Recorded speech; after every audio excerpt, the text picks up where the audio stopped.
Hey guys, it's been a while. I need to make a video. Just because, I felt like making a video. Haven't made one in a while, felt like I needed to. YouTube is calling back to me. I think I'm going to talk about sigils. Because I have this thing that I do. Not regular basis, but I do it often enough, and in my opinion it's not mundane at all. It is, but it isn't. I draw mandalas. The main reason I started was, well, one, I like the look of them, and I can't draw at all. Like my arm warmers, by the way. I cannot draw for my life. So it's kind of abstract drawing. I know I have a few around here. Somewhere over the rainbow, maybe.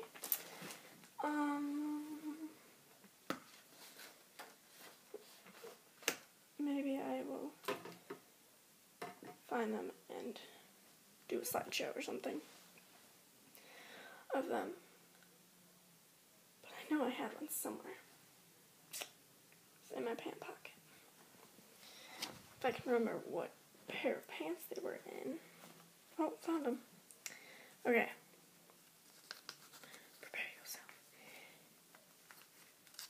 I just take like sticky notes and squares of paper and start drawing whatever I feel like drawing on them. And it's just abstract designs, and they're all repeating designs. They're all like lines, coloring in every other line, or it's all patterns. I mean, other than the writing, obviously, but see if you can still see me even turn off the light. No, you cannot. Okay. I tried.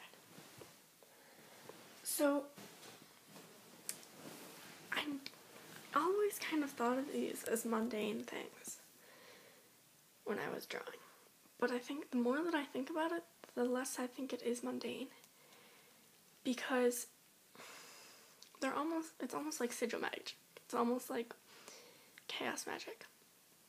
In the sense that it's not structured. Sorry, my contact is messed up.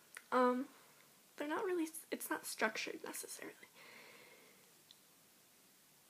It's not some elaborate ritual where you invoke, or evoke a deity or a spirit or anything. You just kind of sit down and you draw to help you with something. And I mean, I always use it for anxiety, to calm you down. But the more you think about it, I mean, you could really do it for anything. And it's not obvious. I mean, you can start drawing anywhere. I mean, I doodle in class. And I don't recommend it. Because most people get in trouble for it. I don't, because I do have depression and anxiety. And all my teachers know that. And so, I mean, I still get good grades. So, as long as I get good grades and I know what we're doing in class, my teachers are fine with it. It actually kind of helps me focus in a way. Which again ties into the whole sigil magic thing. The reason I draw the mandalas in class is because I'm anxious and I can't focus. So by drawing them, in essence, I'm creating a focus sigil. And like I said, they're not obvious. So you can be, I'm trying to think of a good example, but you can make a sigil for really anything, anywhere, and people won't suspect you of anything. I mean, I have people come up to me all the time and say, oh, that's really cool. How do you make those? And, I mean, to me, I'm kind of like, I doodle. I mean, there's no how to, you just do. But I think in essence, they're another form of sigils, whereas sigils are normally, you're taking a sentence and you're crossing out the vowels and the repeated letters and you're specifically drawing it, like, based on that. I mean, in my opinion, you never have to use letters or symbols or anything, because, again, sigils is more of a chaos magic thing. If you're not completely familiar with chaos magic, look it up, because it's kind of, when I explain things, it takes a really long time. For most of you know that. But,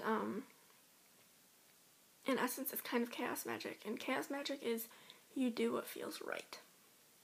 Or what makes sense to you. So, it kind of works. I mean, you can make anything into a sigil. You can make an essay into a sigil, if you wanted to. I mean, I don't know how well that would work, but you probably could if you wanted to. You could turn anything into a sigil.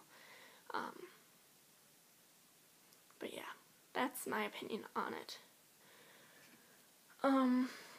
But like I said, for the longest time I didn't even realize I was doing it. But it helps. It helps a lot. So yeah, it's really nice though. It's relaxing, and there's no one way to do it. I think that's why I'm really drawn to chaos magic, is because it's what feels right. And what you think is right. There's no set rules, essentially. But yeah. And I know mandalas, what I draw, technically they aren't considered mandalas. Because they're not like symmetrical, or, I don't know, there's some weird thing about mandalas that's specific. I know they're not usually, but they're circular a lot too. I mean, I always call them mandalas, but I guess there's another term for it, zentangle or something. Zen being the root word. I'm not sure. But yeah, so I just thought I would share that with you guys. What do you guys think? I'm curious. But yeah, I was just kind of thinking about that and reading some articles on sigils and chaos magic.